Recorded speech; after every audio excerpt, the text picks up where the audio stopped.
Acidic salts, basic salts, double salts, mixed salts और complex salts. ठीक है, सबसे पहले देखें नॉर्मल साल्ट्स जो हैं वो किस तरह से बनते हैं। A salt formed by total replacement of ionisable hydrogen ion of an acid by a positive metal ion, ठीक है, इज कॉल्ड अ नॉर्मल और न्यूट्रल साल्ट। अब वो क्या कह रहे हैं कि नॉर्मल साल्ट कब बनता है, जब कंप्लीटली यानी आयनाइजेबल हाइड्रोजन जो आयन है वो कंप्लीटली क्या हो जाए, आयनाइज हो जाए, ठीक है, और किसके साथ जाके मिल जाए, किसी न किसी मेटल से साथ मिल जाए, तो क्या बनता है, एक हमारे पास नॉर्मल साल्ट बनता है। These salts are neutral to litmus. ये साल्ट क्या होते हैं, न्यूट्रल होते हैं लिटमस, यानी जो लिटमस पेपर है उसको क्या करते हैं, उसका कलर चेंज नहीं करते, उसका न्यूट्रल ही रहते हैं। सबसे पहले देखते हैं हाइड्रोक्लोरिक एसिड है और हमारे पास क्या है, पोटाशियम हाइड्रोक्साइड है। तो यहाँ पे देखिए जरा, हाइड्रोजन जो है वो मुकम्मल किसके साथ मिल जाता है, क्लोरीन के साथ, ठीक है, और पोटाशियम क्लोराइड बना देता है और साथ क्या बनता है, वाटर बनता है। सेम है सल्फ्यूरिक एसिड है, जिंक ऑक्साइड है, तो यहाँ पे सल्फ्यूरिक एसिड और जिंक मिल जाते हैं, ठीक है, और जो वाटर है वो अलग बन जाता है। इस तरह से डिफरेंट इसकी एग्जाम्पल है। अब उसके बाद हमारे पास एसिडिक साल्ट है। बेसिक साल्ट में क्या होता है, साल्ट बनता कहाँ है, जब एसिड और बेस आपस में मिलते हैं। पिछला नॉर्मल साल्ट में यही था, एसिड और बेस ही मिले हैं, लेकिन उसमें जो एसिड होता है उसका जो हाइड्रोजन आयन होता है वो मुकम्मल तौर पे आयनाइज हो जाता है, यानी मुकम्मल तौर पर दूसरे के साथ मिल जाता है, ठीक है, नॉर्मल साल्ट बनता है। अब हमारे पास है एसिडिक साल्ट। एसिडिक साल्ट में भी क्या होगा, एसिड और बेस नहीं मिलेंगे, लेकिन क्या होगा, स्ट्रॉन्ग एसिड और वीक बेस। एसिडिक साल्ट कब बनेगा, जब स्ट्रॉन्ग एसिड और वीक बेस मिलेंगे, तो हमारे पास क्या बनेगा, एसिडिक साल्ट बनेगा। देखिए जरा, these salts are formed by partial replacement of replaceable hydrogen ion of an acid by a positive metal ion, ठीक है।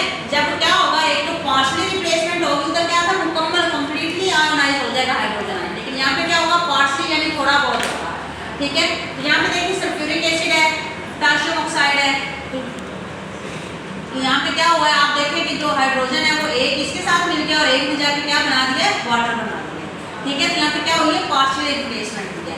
These salts turn blue litmus red। ये वाले साल्ट्स क्या करते हैं, ब्लू लिटमस को रेड में चेंज कर देते हैं।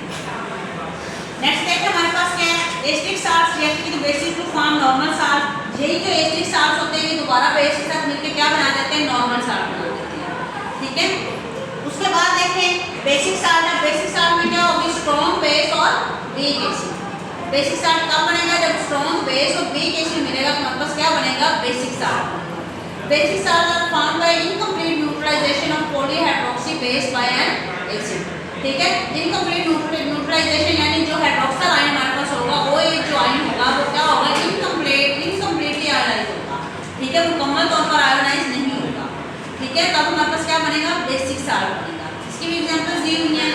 देखिए these salts further react with acid to form normal salt. कई बार एसिड साल्ट जो है वो भी फर्दर रिएक्ट करके क्या बना देते हैं, नॉर्मल साल्ट। सेम है जो बेसिक साल्ट है वो भी फर्दर रिएक्शन करके क्या बना देते हैं, नॉर्मल साल्ट, ठीक है।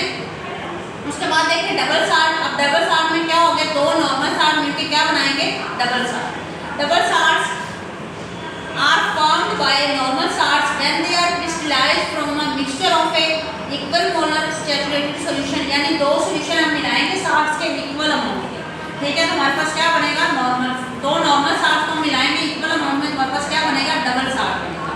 The individual salts components retain their properties. जो अलग अलग साल्ट होंगे, यानी हमारे पास क्या है, सोडियम क्लोराइड है, ठीक है, या उसके साथ हम क्या कह देते हैं, हमारे पास जिंक नाइट्रेट है, दो साल्ट है, दोनों की अलग अलग प्रॉपर्टीज है। जब दोनों को मिलाएंगे तो अपनी प्रॉपर्टीज को क्या कर देंगे, खत्म कर देंगे, रिटेन कर देंगे।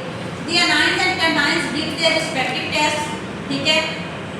तो क्या बन जाएगा, एक नया हमारे पास साल्ट बन जाएगा। अभी आप आगे जो उन्होंने कुछ साल्ट्स के नाम लिखे हुए हैं जो कि किसकी एग्जांपल है, डबल साल्ट्स की एग्जांपल है, ठीक है। मोर साल्ट है जिसमें देखें आयरन सल्फेट है, ठीक है, अमोनियम सल्फेट है और साथ वाटर है, ये क्या है, दो साल्ट्स हैं, ठीक है।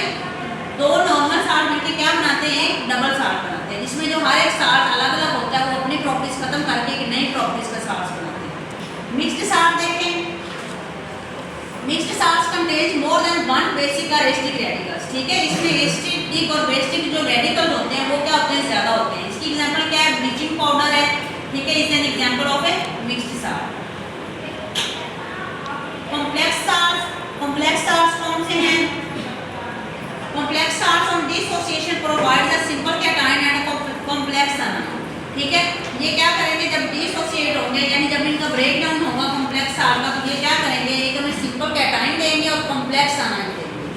ठीक है, या उसके अदर वाइस वर्सा होगा, यानी जो कंटाइन है वो, यानी एक चीज़ कॉम्प्लेक्स होगी और एक सिंपल होगी, वो कुछ भी हो सकता है। Only the simple ions yield the characteristic test for cation और anion, for example potassium ferrocyanide gives on ionization a simple cation and complex anion। क्योंकि यहाँ पर उन्होंने पोटेशियम फेरोसाइनाइड की एग्जांपल दी हुई, ये अपने एनाइन में जब डिसोसिएट होगा तो क्या देगा, सिंपल कैटाइन यानी पोटेशियम पॉजिटिव देगा, और जो बाकी हो गए सारा आयन वो क्या हो जाएगा, कॉम्प्लेक्स एनाइन बन जाएगा। यानी उसमें आप देखिए साइनाइड भी आ रहा है, आयरन भी आ रहा है, साइनाइड के 6 हैं एटम्स और टोटल ओवरऑल कितने हैं, 4 है, तो क्या है, एक कॉम्प्लेक्स एनाइन है हमारे पास। नेक्स्ट हमारे पास यूजेस ऑफ साल्ट, जो साल्ट हमने इतने सारे पढ़े, ये यूज कहाँ होते हैं। सबसे पहले सोडियम क्लोराइड है, सोडियम क्लोराइड आप जानते हैं टेबल साल्ट आम जो हम यूज करते हैं। It is commonly used as a table salt and for cooking purpose, cooking purpose के लिए यूज होता है। It is also used for de icing roads in winter, ठीक है, विंटर में जो रोड पे आइस बर्फ जम जाती है उसको डी आइस करने के लिए। And for the manufacture of sodium metal, sodium metal बनाने के लिए यूज होता है, कास्टिक सोडा और वॉशिंग सोडा, ठीक है, ये सारी चीज़ों में यूज होता है। उसके बाद आगे देखें, सोडियम कार्बोनेट है, it is used for the manufacturing of glass, glass बनाने में काम देता है, डिटर्जेंट्स बनाने में, pulp, paper and other chemicals, इनको बनाने में ये यूज होता है। सोडियम कार्बोनेट जो है ये वॉशिंग सोडा है basically, sodium carbonate. It is used as cleaning agent for domestic and commercial purpose, ठीक है, डोमेस्टिक लेवल पे या कमर्शियल लेवल पे ये क्लीनिंग करने के लिए यूज होता है। फॉर सॉफ्टनिंग ऑफ वाटर, उसके अलावा क्या, पानी को हार्ड जो है, हार्ड वाटर को सॉफ्ट वाटर बनाने के लिए भी यूज होता है। In manufacturing of chemicals like caustic soda, glass और सोप, पेपर वगैरह तैयार करने के लिए भी यूज होता है। सबके यूजेस सेम होंगे। सोडियम सल्फेट है, it is used for the manufacturing of glass, paper and detergents, ठीक है, पीछे भी हमने देखा सोडियम कार्बोनेट भी ये काम कर रहा था। आगे देखें, सोडियम क्लोराइड है, it is used for de icing roads in winter as a drying agent of a chemical reagents and as a freezing agent, ठीक है, यानी डी आइसिंग रोड से बर्फ को हटाने के लिए भी यूज होता है। सोडियम टेट्राबोरेट जो है, it is used for the manufacturing of heat resistance glass, ठीक है, यानी ऐसा ग्लास बनाने में यूज होगा जो कि हीट जिसमें से पास नहीं होगी, ठीक है, ऐसा ग्लास बनाने के लिए यूज होते हैं। उसके अलावा ग्लेज यानी विंडोज के शीशे वगैरह होते हैं, ठीक है, इन सारी चीज़ों के लिए बनाने में यूज हो गए। आगे देखिए, कैल्शियम ऑक्साइड है, it is used as a drying agent, ठीक है, यानी चीज़ों को ड्राई करने के लिए यूज होगा। For gases and alcohol and steel making, steel बनाने में यूज होगा।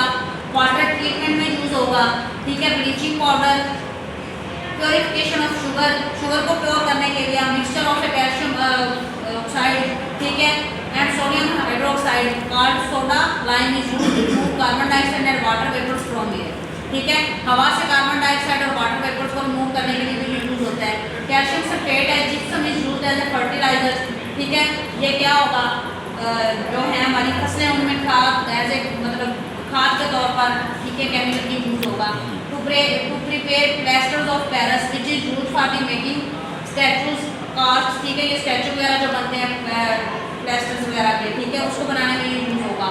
Potassium nitrate it is used as a fertiliser and for the manufacturing of a flint glass, ठीक है, फ्लिंट ग्लास यानी जो कलर ग्लास बनते हैं उनको बनाने के लिए, उनको बनाने में यूज होगा। उसके अलावा एज ए फर्टिलाइजर में भी ये यूज होंगे, ठीक है। तो ये यूजेज ऑफ साल्ट्स में से आपने क्या करने हैं, चंद 4 से 5, ठीक है, साल्ट्स के नेम और उनके जो वर्किंग है यानी कहाँ कहाँ से वो यूज हो रहे हैं वो आपने याद करने हैं, ठीक है, सारे याद करने की जरूरत नहीं है, इनमें से 5 आप लोगों ने याद करने हैं, ठीक है, जो आप लोगों को आसान लगे और जिनकी यूजेज भी क्या है, ईजी है, ठीक है, डेली लाइफ में जो यूज हो रहे हैं वो आप लोगों ने याद करने हैं, ठीक है।